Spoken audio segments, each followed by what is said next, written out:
in Waco. Pleased to have you with us here on this New Year's Eve night. Bryce, a lot to discuss, and I think anytime you do a show like this on the last after the last game of the year, unless you win the national title, boy, it almost becomes more as much about what's ahead as what's behind. But what's behind, I think, is a season that was a transition season for the Bears. It was one that could have gone poorly. It could have mimicked a 2-4 start in the second half. It could have been so-so. It could have ended with a 6-6 or a 6-7 record.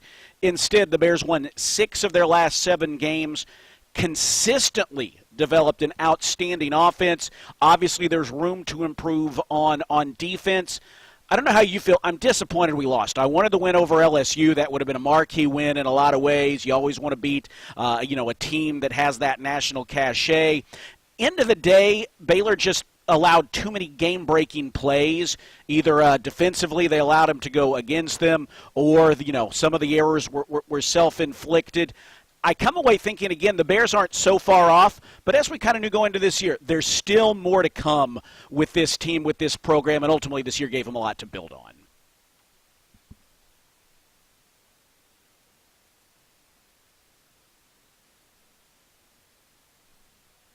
Into next season, but at the end of the day, we can't look past on kind of where we started from the very beginning of the season, how we ended the regular season, and where we ended up today. I mean, yes, we would love to have a win today against LSU, a team of that caliber. I don't know what's going on. He's very low. I've got you potted down for a second. He may have to call after the first break. That didn't go our way, but yeah, that's part of it. But I think looking back, reflecting on kind of the season where we started and where we ended, there's a lot of good to look at. There's a lot of things that happened that we can take positive at. And so I think this is just kind of the springboard that can lead us into next season. And so there's a lot of good, positive things we can take out of it, but at the end of the day, you want this win. This is a big team, big stage. And at the end of the day, we need to get it done. 44-31 the final. You look at the numbers in this game, Bryce, and I think we're having a little bit of audio issue with you. We'll see if we can get your audio turned up here just a little bit. So my apologies for that, Bryce. But you look at the numbers. Obviously, the only stat that matters is the final score, 44-31. But I think you see when you look at some of these stats here, an evenly matched game that in some aspects went Baylor's way. Baylor outgained them 507 yards to 418. This is a good LSU offense. Baylor outgained them by nearly 100 yards, although they did outgain Baylor on the ground. Third downs, Baylor 5 of 13. They were 6 of 13. You look at that, we actually ran more plays than they did. Where our average yards per play were pretty much, we averaged 6 per play. They averaged 6.9. Both teams were within 44 seconds of each other in time of possession. So you say all that, and it's like, well, Baylor didn't win. So what does that matter? And I think what that does is sets up this. So what we said earlier is that all of the game-changing plays were made by LSU in this game. This is an LSU team, and and maybe that's fitting, right? This is a Baylor team that was 3-9 last year. This is a Baylor team that middle of the season was 2-4. This is an LSU team that early October was number 8 in the nation. They're further along than Baylor has been, despite what that record shows. But so maybe it's fitting that a lot of the game, maybe it makes sense that a lot of the game-changing plays went their way. But you look, this is a Baylor team that had a pick 6. You couldn't give away points. A slightly high throw maybe to Bryson Washington, but what he should have caught, it's off his fingertips. It goes for a pick 6. Then when Baylor pulls to within 2 touchdowns after falling behind 28-7, they get a kickoff return for a touchdown. Fourth quarter, controversial play. Baylor misses a touchdown by inches. Maybe they shouldn't have overturned it. We could talk about that, but the fact of the matter is Baylor missed a touchdown by inches, although they did get a turnover the subsequent drive and score. So maybe that one ultimately is a bit of a wash. And then on fourth down, when you're looking, you've got an opportunity to pull to within 34-31 if you score a touchdown. Instead, on fourth down and 2, a bad snap results in a 36-yard loss that sets up the touchdown for LSU that essentially salts the game away. So I get your point is almost all of the game-changing plays went LSU's way. Ultimately, a lot of the game was even. I mean, I think Baylor consistently picked up yards today. Baylor was consistent in being able to move the football, but that turnover was a killer.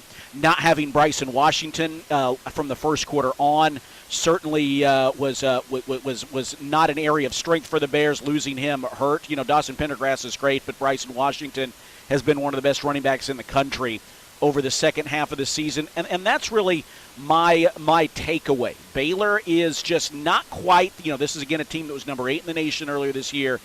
The Bears are just not quite there in being able to overcome that many mistakes against a team like this.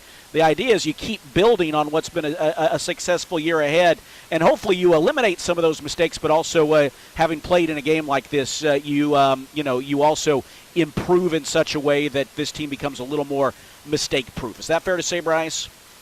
Yeah, and I apologize again for my audio. We're still having difficulties on that end.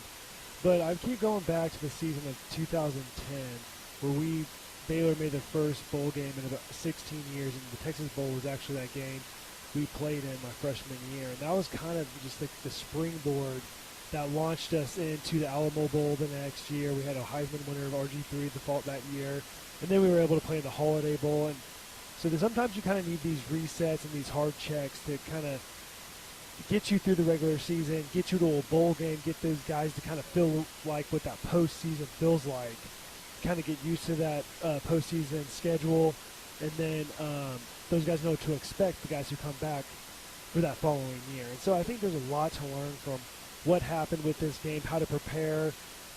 Yeah, momentum's great during the regular season, but as soon as you get 3-4 weeks to prepare for a team, there's a lot of what-ifs can happen, and there's a lot of complacency that can set in naturally.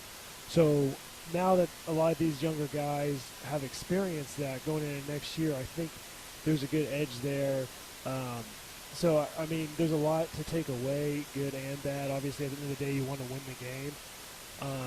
There was mistakes on our end that we made that we weren't making at the back half of the season. And so, looking back and all that, I mean, I really do think that there's a lot of good to take away from all this.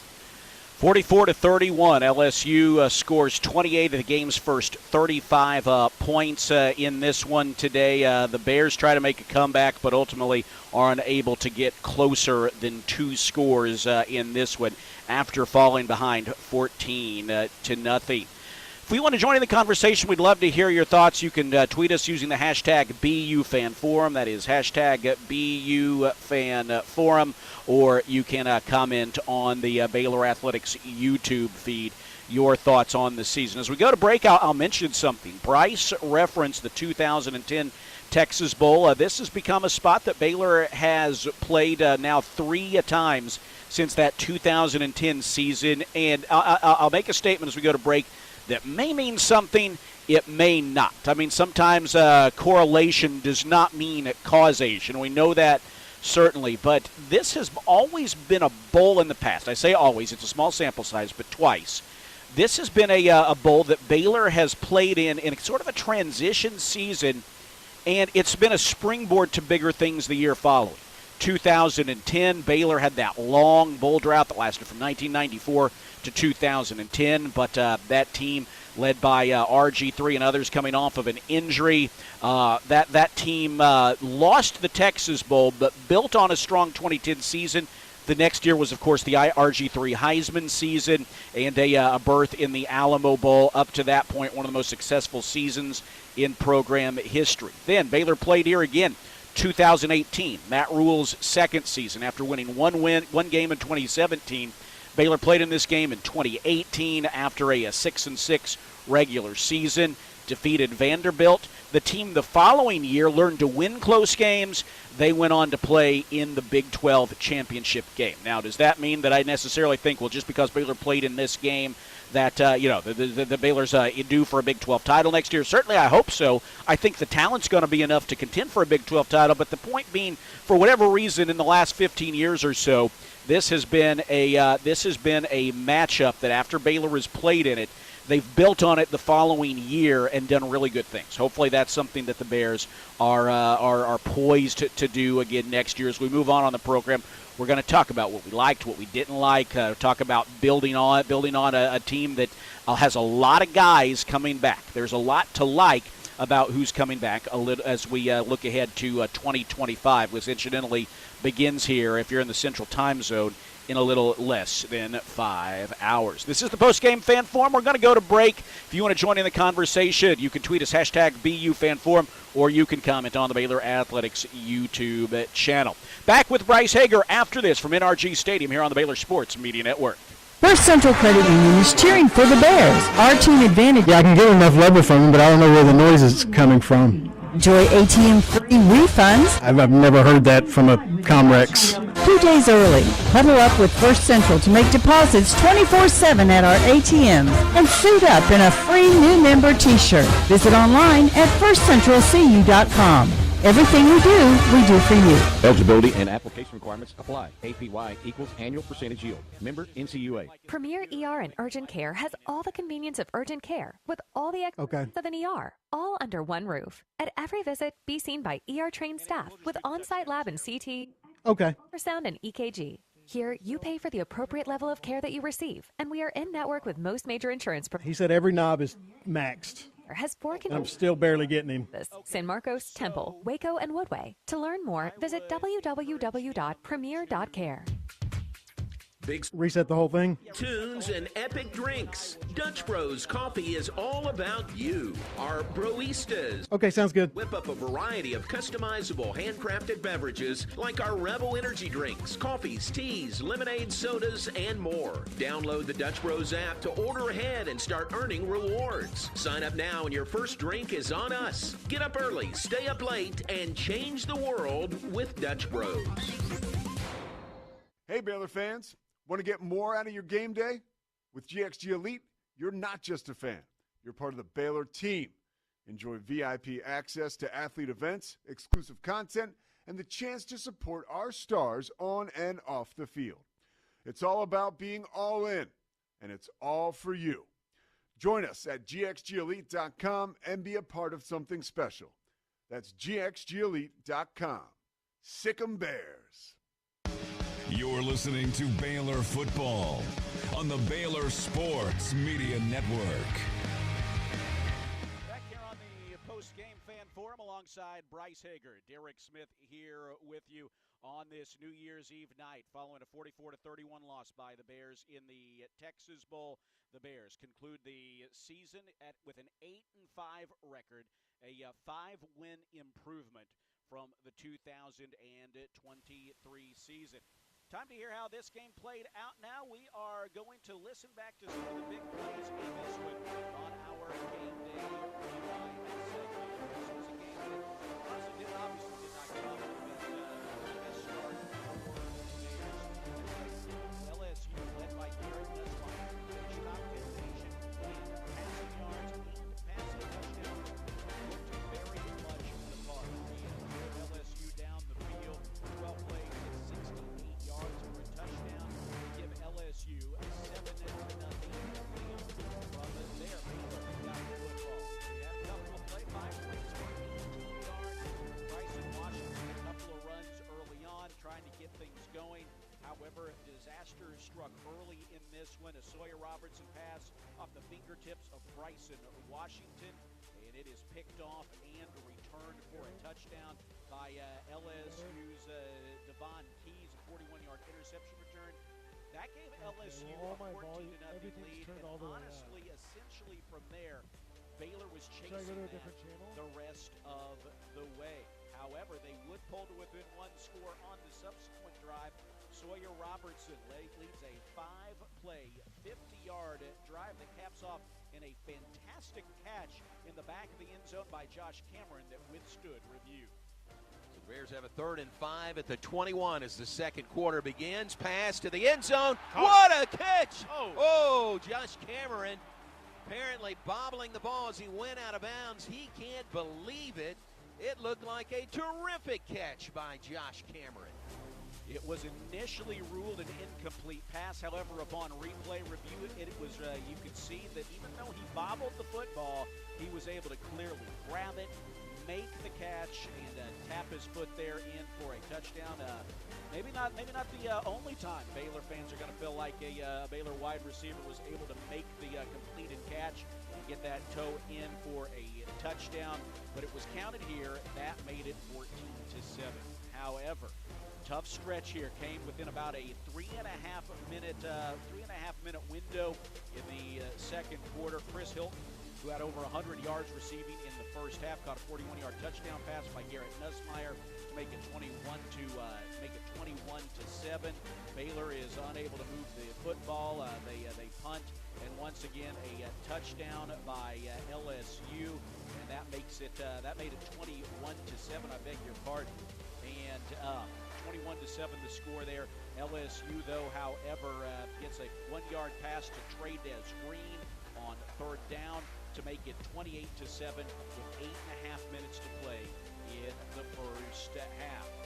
From there, it got a little interesting late in the first half. The Bears, down 28-7, were able to answer. Dawson Pendergrass capped off a 6-play, 65-yard drive with this 1-yard run to pull the Bears back within 2 scores. Now with 1:48 to go, first and goal for the Bears. 35-yard gain on that play. Handoff. Dawson Pendergrass pushing, extra effort, he's in. Touchdown, Dawson Pendergrass. Wow, that extra effort, and he punches it in for the Baylor touchdown. Now with a minute. So that made it 28-14, but then we talked about those game-changing plays in the first half. One of them transpired immediately. The Bears kick off to Xavion Thomas. He returns it 95 yards for a touchdown. That came with 90 seconds to play in the first half. They missed the extra point, but the Bears found themselves down 20 at 34-14 after the Bears had marched down the field to pull to within 2 scores. Just like that, it was a 3-score game once again. Although the Bears continued to fight throughout the day, they drove down the field 10 plays, 69 yards over the final 90 seconds of the first half. And Isaiah Hankins hit a 23-yard field goal as time expired in the second quarter to make it 34-17. So to the second half we go. Baylor gets the ball first, and they drive down the field, and they're moving. Things are looking good. They have an opportunity, if they score, to make it 34-24. But then, probably one of the more controversial spots in this football game. The Bears starting the third quarter, 12 plays, 56 yards. They go for it on 4th down from the 9-yard line. They hit Ashton Hawkins in the back of the end zone. Boy, it sure looked like he tapped the toe. Sure looked like he tapped his toe. But the officials, after calling it a touchdown on the field, decided that they had enough to overturn it. And as such, that touchdown was wiped off the board. However, the Bears decided to get the ball back. After that, a long pass by LSU at the end of it as they're moving into Baylor territory, defensive back Carl Williams knocked the ball away from the receiver. The Bears scooped it up and drove back down the field, and it was Ashton Hawkins who moments earlier had a touchdown taken away. Here, he was able to get one that was more than enough to stand up. 3 receivers left, pass goes left, caught, walk-in touchdown. Ashton Hawkins gets the touchdown. Cozy's up next to the goalpost stanchion there, but walk-in touchdown covering 4 yards. Sawyer. He's ready on phone, by the way. Sorry for those audio problems we're having, by the way, as we reconnect with Bryce Hager. And Bryce, I have a question for you, if you can jump back in here. Ashton Hawkins ultimately got a touchdown because the Bears forced a turnover after that touchdown was wiped off the board. I'm curious your thoughts here. The Ashton Hawkins touchdown where he appeared to tap his toe in the back of the end zone. It was ruled a touchdown on the field, but upon a review they overturned it. What did you think? Did you think that was indeed a touchdown? Green and gold glasses or no? What's your unvarnished take on that overturn? I always look at it, whatever the refs call on the field is usually what you have to abide by, and that's kind of what it has to be proven beyond a reasonable doubt when you go into replay for those guys. And so the fact that they called it for a touchdown on the field, and I guess they saw something that indicated that it wasn't a touchdown.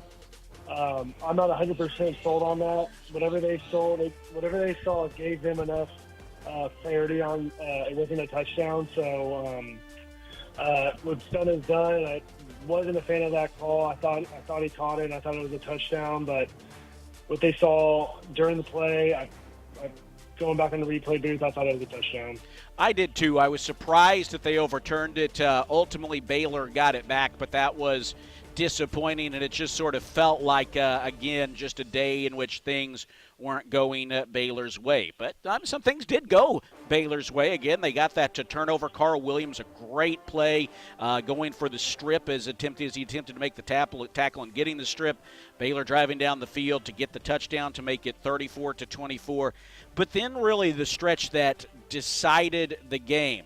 After a Garmin-Randolph interception, the Bears had a chance, if they score a touchdown, to pull to within 3. They're down 34-24. They go for it on 4th and 2 from the LSU 17-yard line. A bad snap way over the head of Sawyer Robertson. Bad snap by Colton Price results in a 36-yard loss. Not only do the Bears not score the touchdown there, but they give it back to LSU. They give it back in favorable field position, and LSU is able to drain 3:05 off the clock, a 7-play, 47-yard drive, and a touchdown run by Josh Williams on the direct snap makes it 41-24. That's a potential 14-point swing, and from there, the Bears were really in a world of hurt, no margin for error, and they fought the rest of the way. LSU got a field goal from Damian Ramos, and the Bears were able to get one more scoring drive to make it a 44-31 ball game with 6:20 to play. Dawson Pendergrass with his second touchdown of the day. 32-yard gain on the play, 1st and goal at the 3-yard line for Baylor. Sawyer Robertson takes the snap, going to give to Pendergrass. He spools his way into the end zone. Dawson Pendergrass, touchdown Bears. Baylor has 30 points on the day this afternoon with 6:20 to play in the 4th quarter.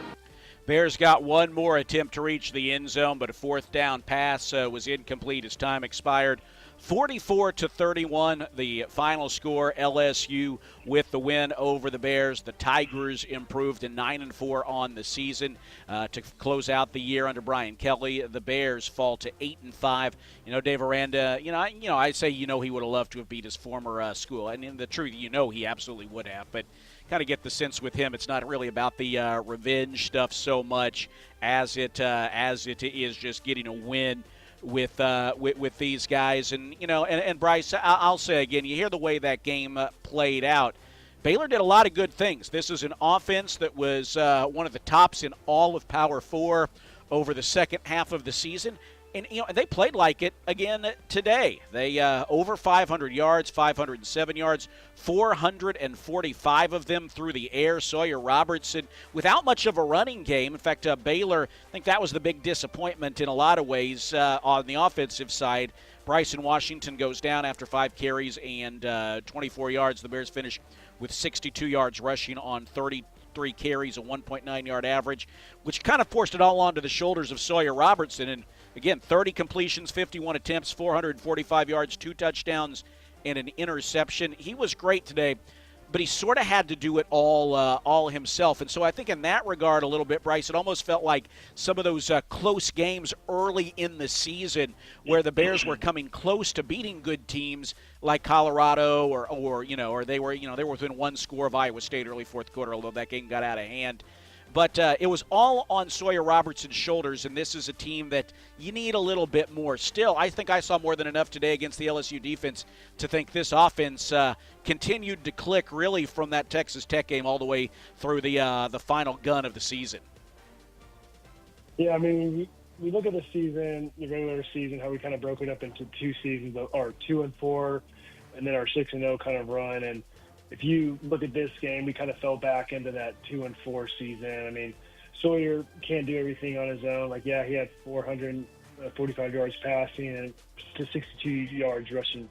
I mean, towards that 6-0 run when we were averaging over 100 yards a game in those games. And I know that Bryson Washington got hurt early in the first quarter, and that kind of threw off our running game a little bit, and that kind of made us one-dimensional. And as soon as we get one-dimensional, it's kind of hard. You can get your opposing defenses can really lock in and kind of fit their defense to a certain way to where they're able to play. All right, they're not going to be able to run the ball very well. Let's play heavy on the pass. And they were kind of able to do that, and they made a big play on defense with the pick six. And that was the first time that happened to Sawyer all year. And so he did a great job balancing back.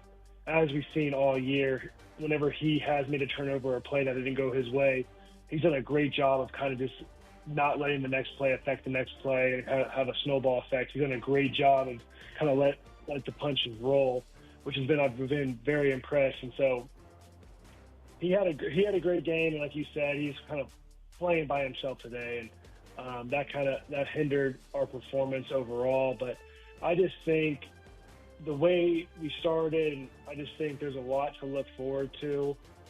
This is not what we wanted. At the end of the day, these bowl games, there's a lot of excitement around them.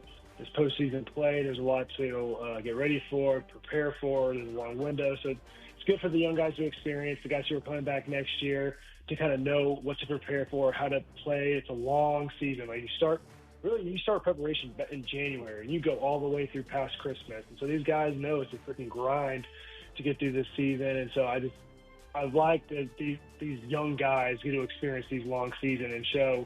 You can't just show up to these bowl games and play well. Like these are real games.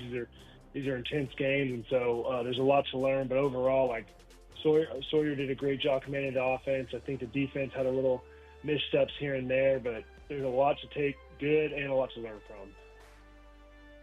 44-31, the final score in this one. That concludes a Game Day Rewind. But coming up, Bryce alluded to it. There's certainly a lot to build on, a lot to be excited about. We're going to talk about this because, now the LSU game is done. Baylor didn't win this one.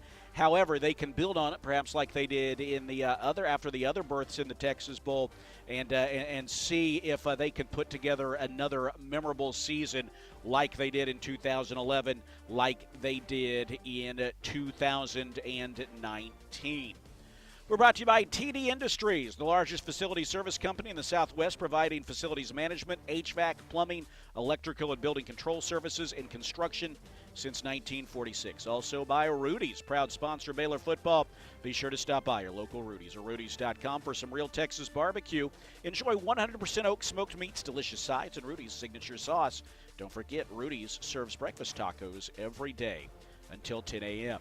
He's Bryce Hager. I'm Derek Smith. Aaron Sexton, our producer, back in Waco. Glad to have you with us on this New Year's Eve. A happy New Year, by the way, to the Baylor family. We'll be back and talk about what's ahead. What are we looking forward to? Let's take a look at some of the guys who are moving on and what that means in terms of who's coming back, what things are looking like in the portal.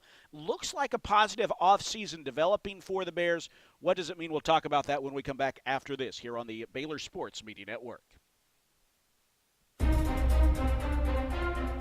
Yeah, I think we'll just go with that. Complicated. Works for me. Butts law. Okay, cool. Yeah, I mean, it's, of legal needs. Whether you need a lot better than that hissing. That's weird, yeah. For guardians. Yeah, I've never heard that from a Comrex. It's weird. Personal or business. I'll be right back, bud. And disposal. After protection, family-related legal matters, or various business-related issues. We are your community firm. Whether you're planning for the future, navigating a probate, or managing a business, our experienced team is ready to guide you every step of the way. Trust us to provide the legal support you need. Call today, 406-641-BUTZ. That's 406-641-2889. Or come by the Waxahachie office at 301 South Rogers Street, Suite 202, downtown Waxahachie. Come see the difference having a trusted attorney by your side can make, because at Butts Law Firm, your legal rights are our business.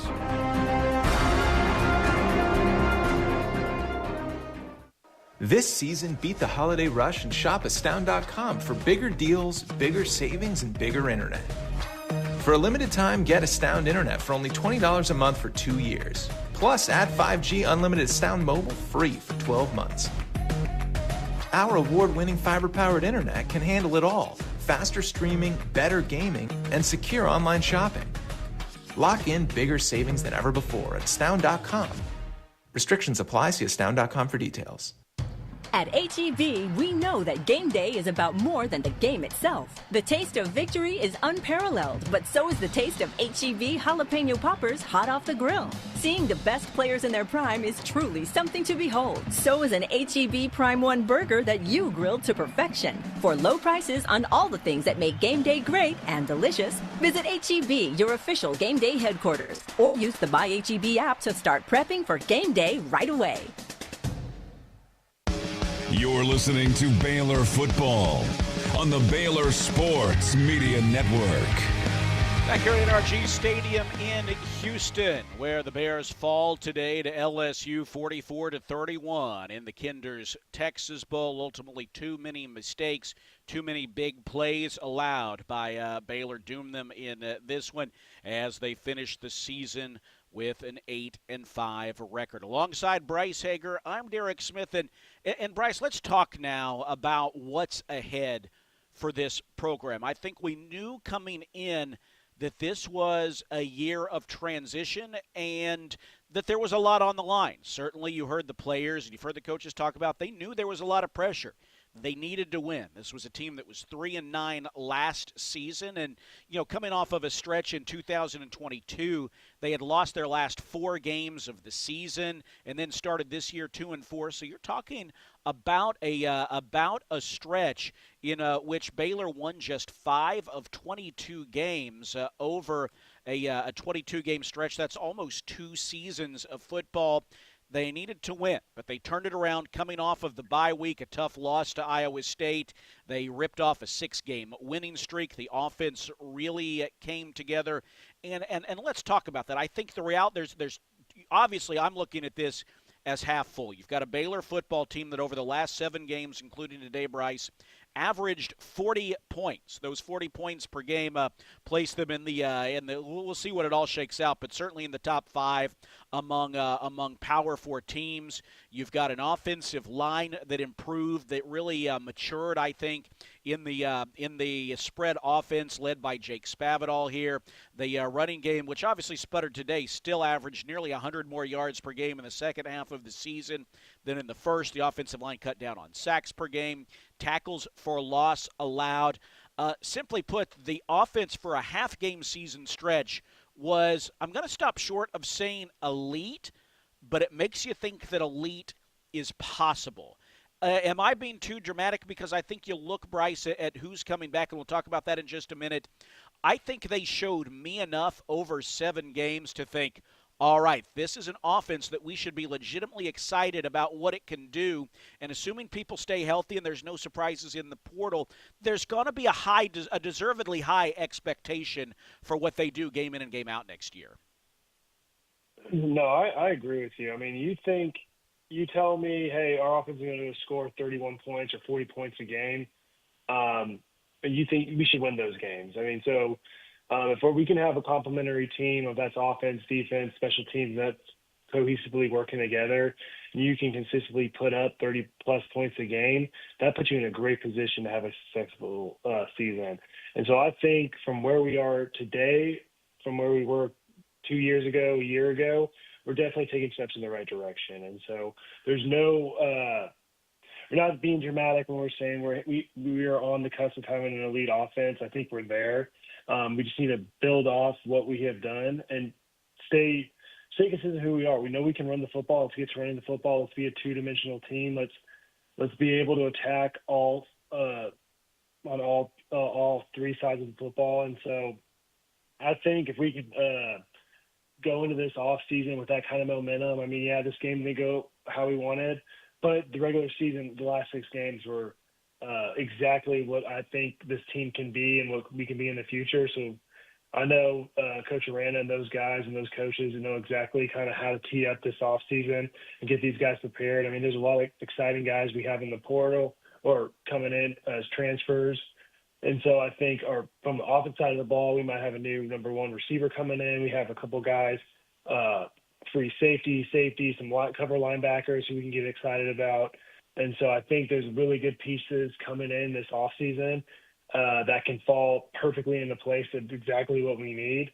And we're in a position where we can really build off this season. I just think this is kind of a springboard into something special.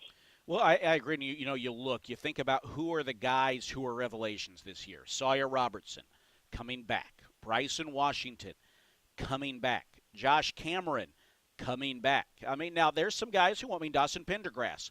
He was someone who stood out last year. But again, he had another great season. In fact, Baylor was the only school in the country that had two running backs, one with 1,000, one with 600 yards. Washington and Pendergrass both coming back. Josh Cameron coming back. A couple of guys we are losing at the wideout spot. I thought Ashton Hawkins brought a lot this year.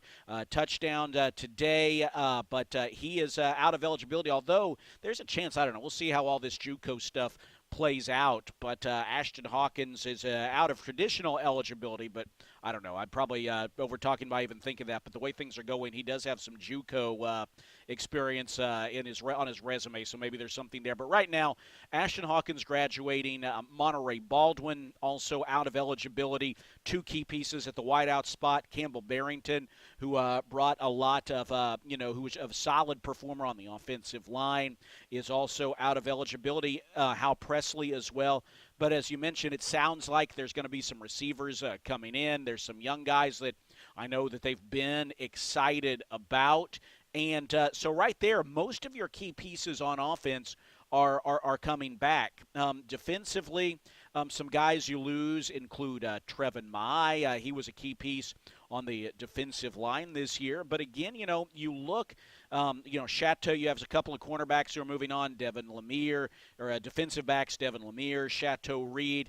But again, it sounds like they've been doing some work in the transfer portal, and there's some young guys who are going to get a chance to step up. The key point being, for a team that finished 8-5, they've got a lot of guys who are coming back. Baylor has really solidified the NIL game. The culture seems to be good. They seem to like playing for Coach Aranda. They wanted to win for him. And, again, I think that's going to ramp up expectations for next year, but that's what you want. Expectations mean you've done a little bit, done a little something. These guys have shown they have talent. They've shown they can win. And now you want to see them make that next step. And, again, Bryce, I just think you've got enough pieces coming back to be legitimately excited. If they can show the kind of work ethic and the kind of, I think, tenacity that they showed going from 3-9 and 2-4 to 8-5, if they continue to improve, that should lead to good things. And, you certainly hope that they're fighting for a Big 12 title, because they were a couple of plays away this year. If they go different, a play here or there against Colorado and BYU, and we might been talking about the Bears in Arlington. And if they got that close this year, you'd like to think they could next year, although we know that everyone in the Big 12 is going to improve as well. You can't rest on that, but you can be hopeful. Yeah, I know it's you don't really want to say that, but once you have kind of that quarterback piece figured out, everything kind of falls into place. And we didn't figure that out until week 3, and then you have a couple games to get acclimated. The OC has to get used to his quarterback. The quarterback has to build chemistry with receivers. And so I think just the season Sawyer had and the chemistry he made with those guys, offensive line, the cadence, checks, working with Spav, I think that's kind of what you need. You need a quarterback to get through that, and that the fact that that's already done, going into next season, figuring out who our quarterback is, that's one of the hardest things to do, not just in college football, but you can see in the pros. It is hard you find a number one quarterback. And if you can get one, solidify one, all your other pieces kind of fall into place. And so I think our offense has real potential to build off what they did this year. Especially you got a guy like Bryson Washington, who's a freshman, and he's only going to get better. He's such a young kid. I mean, he's only going to get better. So his ceiling is – he don't have a ceiling. And so I'm excited, really excited to see what he does in these upcoming years. Sawyer's going to be great building relationship with these receivers now. Going into this offseason, he's going to be building that chemistry. And so I think there's a lot of potential there. And then obviously with the defense, as long as – at the end of the day, if you stop the opponent doesn't score 30 points, you can win most of your games. If our offense is going to put up those points, keep under that threshold, and you got yourself a ball game. And like you said, we are a couple points between Colorado, BYU. That could have been a completely different story of us playing in the Big 12 championship this year. So I don't think us talking about that being our main goal next year is far-fetched at all.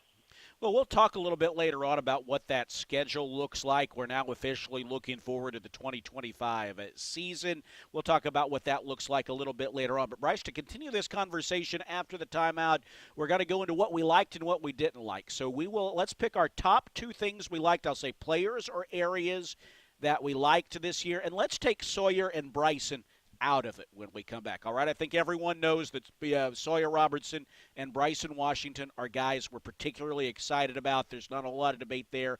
But I want your two areas or players after that you liked. And let's pick one area that we want to see the team really improve in, that the team's going to need to improve in if they want to contend for that Big 12 title like we discussed. If you have thoughts on that, you can tweet us using the hashtag BUFanForum, hashtag BUFanForum, or you can comment on the Baylor Athletics YouTube feed. He's Bryce Hager. I'm Derek Smith. Glad to have you with us here on this New Year's Eve. We'll take a timeout and come back with more after this, following a 44-31 Baylor loss today to LSU in the Kinders Texas Bowl in Houston.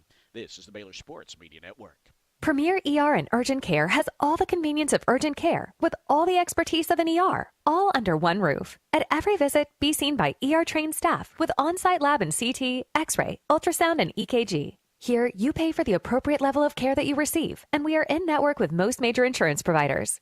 Premier ER and Urgent Care has 4 convenient locations serving Texas: San Marcos, Temple, Waco, and Woodway. To learn more, visit www.premier.care. TFNB Your Bank for Life is the official local bank of Baylor Athletics. Find out why more Central Texas are making TFNB their bank for life. Sign up for our Edge checking and savings accounts to earn interest or cash back. With 5 convenient locations and an award-winning mobile app, banking has never been easier. TFNB Your Bank for Life. Member FDIC.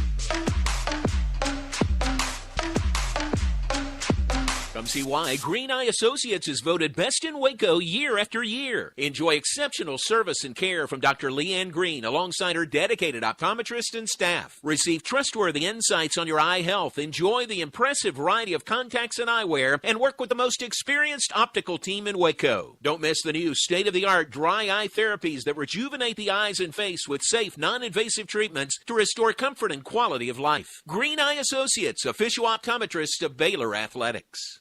Hey Baylor fans, this is your call to gear up with Harley-Davidson of Waco. Whether you're hitting the open road or tailgating at McLean Stadium, we've got the ride to match your Bear pride. Check out our wide selection of new and pre-owned motorcycles, visit our service department, or shop all the latest gear and accessories to show off your Baylor spirit and Harley pride. Visit us today and find your freedom on 2 wheels. Harley-Davidson of Waco, where Baylor fans never ride alone. Visit in-store or at hdwaco.com. Sic 'em Bears.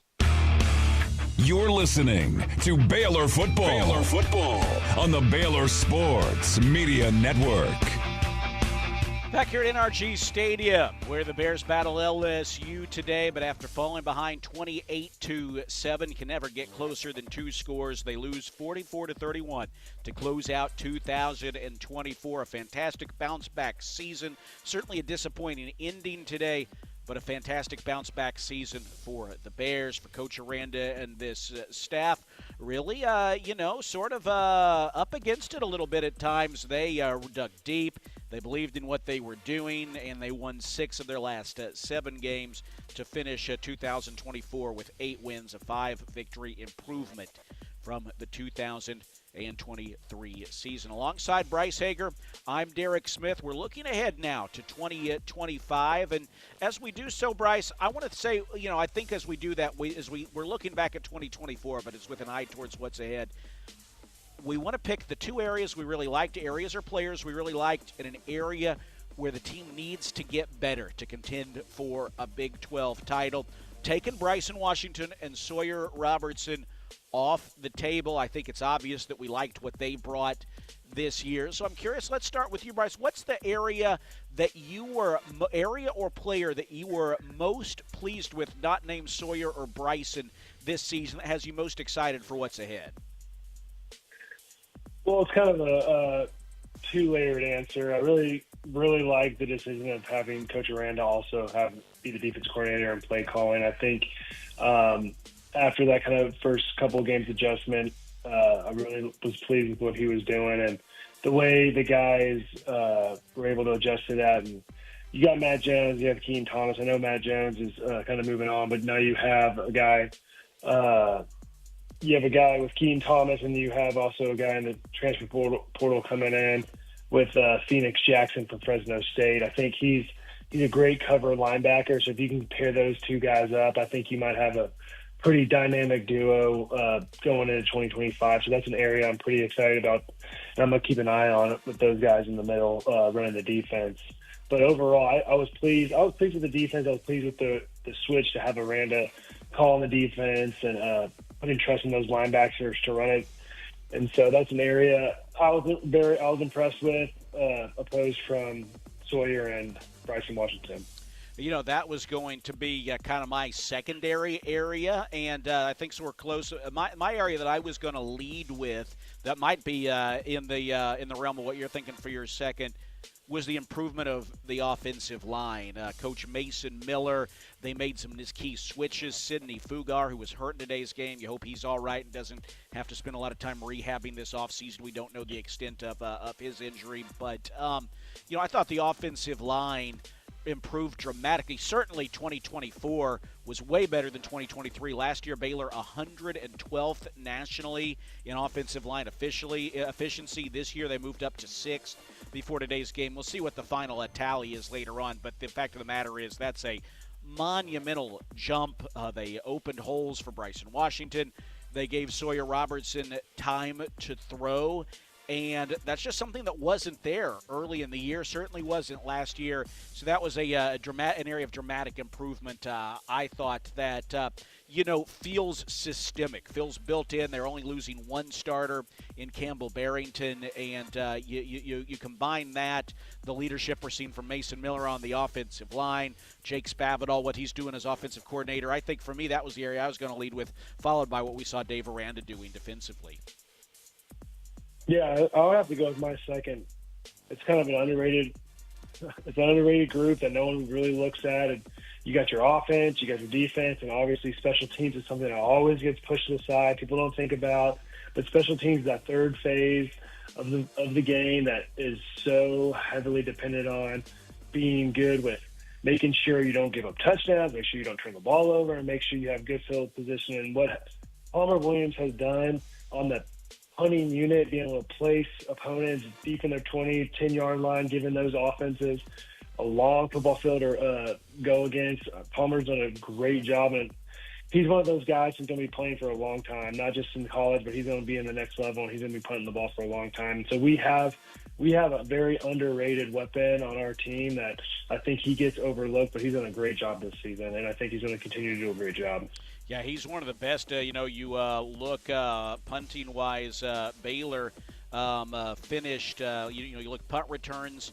Baylor was tops in the Big 12 and led the nation in punt returns. Josh Cameron, truly one of the best in the country in that regard. Baylor top 5 in the nation in net punting. To your point about Palmer Williams, Baylor was outstanding when you look at special teams. So I certainly can't disagree. It's it's encouraging that I think we've both seen things we really like in all three phases of the game, and the numbers bear those out. You look, Baylor was not always good last year at stopping teams on third down, but this year they held them to 35% third down conversion rating with Coach Aranda as the defensive coordinator. That was second best in the Big 12 last year. Forcing turnovers were a problem. Baylor team was near the bottom of Big 12 in turnovers forced at the beginning of the season. However, when all was said and done, they finished 5th in the Big 12 with 13 interceptions and just outside the top 25 in the NCAA. So they got better as time went on. Baylor's turnover margin was top 50 nationally. So they definitely improved under Coach Aranda. We talked about the offensive line numbers and those special teams numbers as well. Let's talk about an area we need to improve on next year. And Bryce, I'll start on that. This is an area that I'm going to steal from Coach Aranda because he mentioned this in the postgame, and I think the secondary has got to continue to develop. I think we saw guys who improved this year. We saw Carl Williams making plays. This is a team that, we did see Corey Gordon enter the transfer portal, unfortunately, and Orlando Johnson Snacks is he's out of eligibility. But you look, I think it's an area that wants to take a step forward. In fact, Coach Aranda said afterward that, he mentioned a number of phases, attention to detail, practice that needs to carry over into games. So who am I to argue with Coach Aranda? That would be my area that I'd really like to see them just improve on, because I think you look, you look at the offensive line, offensive backfield, wideouts, linebacking spot, even with the great Matt Jones moving on. I think that's just an area that stands out as okay. If they can step up, well, then you really got something. Yeah, I mean, Coach Aranda alluding to having to play a lot of cover two. That's an indication where you kind of need a little bit more, giving those guys a little bit more of a break to play that coverage all the time. And so if we can get a little bit better on that, and I totally agree with you, but I think I think we need to be consistent overall in our running game. Yeah, we were great the last 6 games, but this was a hiccup in our game plan. This game we didn't run the ball very well. Yes, we had an injury, but I think the next man up mentality has to be a part of their overall philosophy. The first 6 games, our rushing game wasn't that great, and I think if we can be more consistent on the rushing game, all that does is make Sawyer better. It makes our offense more dangerous, gives a better opportunity for our receivers, opens that up. And so as long as we can just be more consistent on that front, I think that's a huge – all the staff and those offensive side guys on the offensive side of the ball, that would be a position – that would be a point of emphasis. Run the ball, guys up front, offensive guys up front, everything goes through you guys. And really you can reciprocate it through to the defensive tackles too. Like defense guys in the trenches, we work from inside out. If our guys on the offensive side of the ball are good, defense side of the ball, we can work our way out. So I think those are the two things I really think we need to get better and improve on is consistency. O-line, D-line, those guys are the core of your core of your team, and I think that's what you got to build off of. Well, we'll look forward to seeing the Bears do just that as the offseason is now here.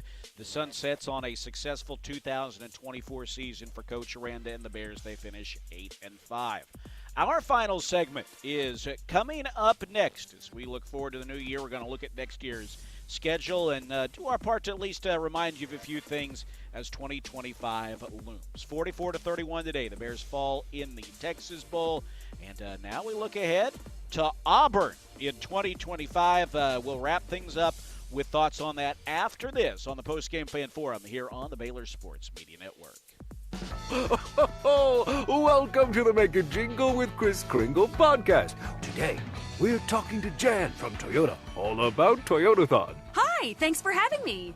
So, Jan, tell me about Toyotathon. Well, now until January 6th is the perfect time to get a new Camry, RAV4, Highlander, and more.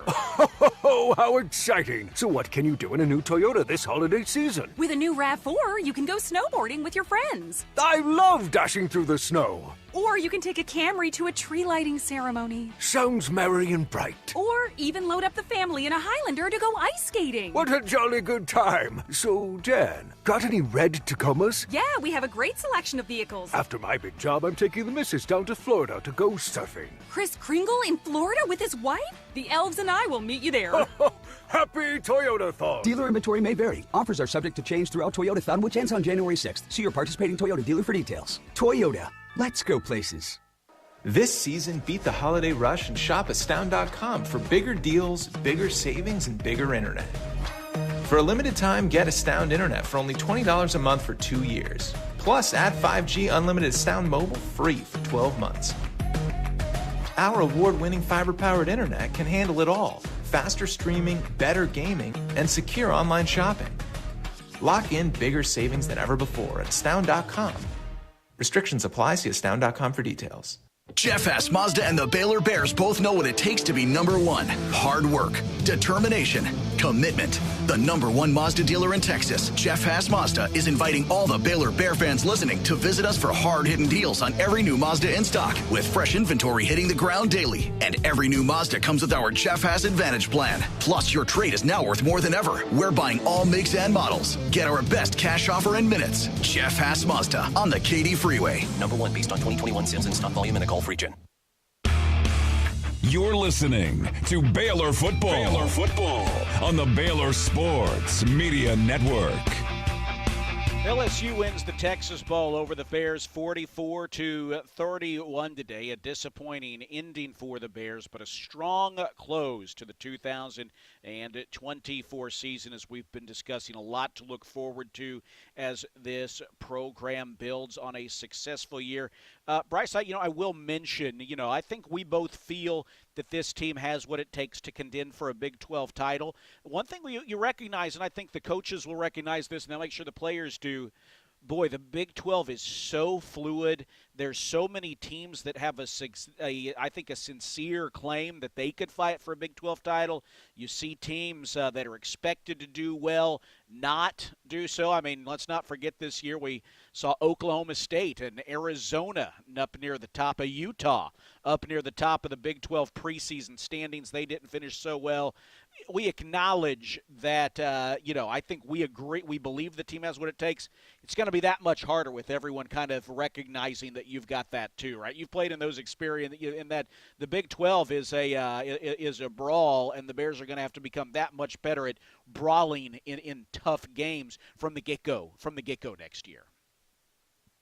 Yeah, we saw it firsthand. I mean, these games come down to couple points per game, and then at the end of the season you're like, dang, if we went back and we would won that game, we would have been in the Big 12 championship. And so it's like you got to take every game 1 week at a time, win that week, go 1-0, move on.